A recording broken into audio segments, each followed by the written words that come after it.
बड़े दुर्लभ भाग्य प्रकाशित हुए हैं, तब हमको वृंदावन लाया गया और ये सौभाग्य प्राप्त हुआ।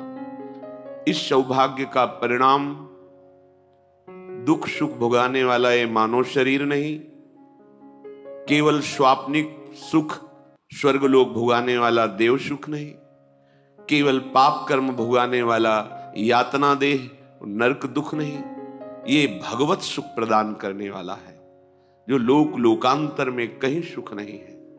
ये जन्म मरण को रोकने वाला है। बड़े भाग पाइप सत्संगा, तो बिना ही प्रयास होई भव भंगा। शब्द पर ध्यान दो। कई नौ साधक विचलित हो जाते हैं कि मेरा मन मेरा साथ नहीं दे रहा, अब क्या होगा। आपको चिंता नहीं करनी, आप खुद गलत हो रहे हो। मेरा मन क्यों रखा है, प्रियाजू को क्यों नहीं दे दिया। बहुत प्रयास करने पर भी जब सफलता नहीं हाथ लगती है तो उसे हार कहते हैं, और हार तभी सार्थक है जब वो प्रियाजू के चरणों में समर्पित कर दी जाए। बड़े बड़े हार गए हैं अपने लोग, तो बच्चे हैं। गोस्वामी तुलसीदास जी कह रहे हैं, हौ हार्यो कर जतन विविध विधि अतिशय प्रबल अजय, तुलसीदास बस होए तबहि जब प्रभु पेरक बरजय। तो दे दो ना उनको मन, फिर चिंता क्यों करते हो। अगर मन प्रभु के हवाले कर दो, वो ठीक कर लेंगे। उनको कोई मेहनत नहीं पड़ेगी ठीक करने में। वो अपने जन्म के जन्म व्यतीत होते जा रहे हैं, मन को आज तक हम राजी नहीं कर पाए। बहुत किया मनमानी, अब मन को हमारे गुरुदेव के वचनों के अनुसार चलना होगा। अब मन को शास्त्र सम्मत आचरण करने होंगे। आप थोड़ा मन से हटिए। मन में जो एक तदात्म भाव ले बैठे हो, यही तुम्हारी दुर्गति का कारण हो रहा है। तुम मन नहीं हो, तुम्हारा एक यंत्र है मन। तुम थोड़ा अलग हट करके देखिए, फिर ये डर जाएगा। आप तदात्म हो रहे हैं, इसलिए आप इस पर विजय प्राप्त नहीं कर पा रहे। थोड़ा हटिए, हट करके निर्णय कीजिए। यदि ये गलत आचरण का हमें प्रेरणा सलाह दे रहा है, संकल्प बना रहा है, तो इसको विरोध में हो जाइए। नहीं मानना, ये कुछ नहीं कर पाएगा आपका। ये केवल जलाएगा किसको, अपने को। वो आपको नहीं, आप तक इसकी आंच नहीं पहुंच सकती। शास्त्र जिभ्याओं वाले भगवान शेष जी जिनका यश गान करते हैं, आप उन भगवान के अंश हैं। आपको ये काम आदि विकार स्पर्श ना किए हैं, कभी ना कर सकते हैं।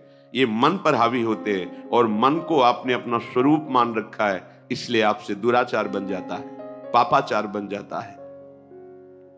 यदि इस जन्म में परमानंद की अनुभूति करनी है तो यज्ञार्थात् कर्मणोऽन्यत्र लोकोऽयं कर्म बंधनः तदर्थं कर्म कौन्तेय मुक्त संगः समाचर। यज्ञार्थ माने होता है भगवत प्रीत्यर्थ, प्रभु के लिए कर्म करना। प्रभु के लिए कौन से कर्म करना? स्वकर्मणा, जो तुम्हें कर्म मिला है उसे धर्म के अनुसार करो, भगवत समर्पित कर दो, वो यज्ञ हो जाएगा। उसका फल मिलेगा तुम्हें आनंद, भगवत प्राप्ति, महासुख। कर्म वही है, पर जब अहंकार से प्रेरित होकर अपने लिए करते हो सुसुख वांछा, तो उसमें अधर्म वृत्ति बढ़ जाती है। अधर्म वृत्ति निश्चित आपको भोगना पड़ेगा। यदि भगवान की शरण में हो जाओ, अबलो नशानी अबना नशई हो, वो कृपा करे तो सब क्षमा हो जाए। वो कह रहे हैं कि हम तो हम सर्वपापेभ्यो मोक्षयिष्यामि मा शुचा। नहीं तो आपका जो कर्म प्रकाशित नहीं हुआ है और आपने पाप कर्म किया, वो गुप्त है, वो नष्ट नहीं हुआ, वो भयंकर रूप रख के तैयार है, अपने समय पे तुम्हें नष्ट कर देगा। एक 45-50 वर्ष की अवस्था के थे, अब उनको ज्ञान हुआ कि हमारे द्वारा बहुत अधर्म हुए हैं, अब सब छोड़ो, अब सत् कार्यों में लगो।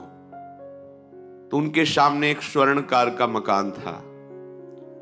वो बहुत ही कपटपूर्ण व्यवहार करता था, भोले भाले लोगों को असली स्वर्ण लेकर के केवल स्वर्ण का लेप करके अलंकार बेचता। अगर कोई जानता तो कुछ राज कर्मचारियों को अपने लेदे के अधीन किए हुए था और उसको कुछ नहीं होता। तो जो राज कर्मचारी उसके रहस्य को जानते थे वो रात में ड्यूटी देते थे। उन लोगों ने सोचा कि इतना धन इसने इकट्ठा किया है, अगर हम इसको मार देते हैं और इसका स्वर्ण ले लेते हैं तो कोई रिपोर्ट करने वाला भी नहीं होगा और हम बहुत धनी हो जाएंगे। अधर्माचरण करने वाला कभी सुखी नहीं हो सकता।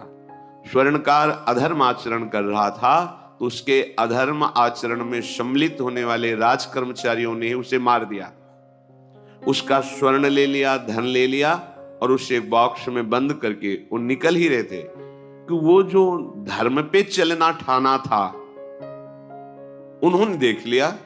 बाहर निकले, उनका ये क्या है, अब वो तो फंस गए क्योंकि बॉक्स में उसकी लाश थी और सब बैग झोला में स्वर्णाभूषण धन था। उन्होंने तुरंत उसको कहा, आवाज मत दीजिएगा, देखो हम तुम्हें हिस्सा दे देंगे, ये जो धन हमारे पास है इसको हम 3 हिस्से में बांट लेंगे और इसको हम नष्ट कर देते हैं, कोई जानेगा नहीं, हम राज कर्मचारी हैं, किसी तरह का फसाव नहीं होगा। उन्होंने कहा, ये मैं अधर्म का कार्य नहीं कर सकता, मैं तो अब हल्ला मचाऊंगा, सबको बुलाऊंगा और बताऊंगा कि तुमने इसकी हत्या की है और इसका धन अपहरण कर रहे थे।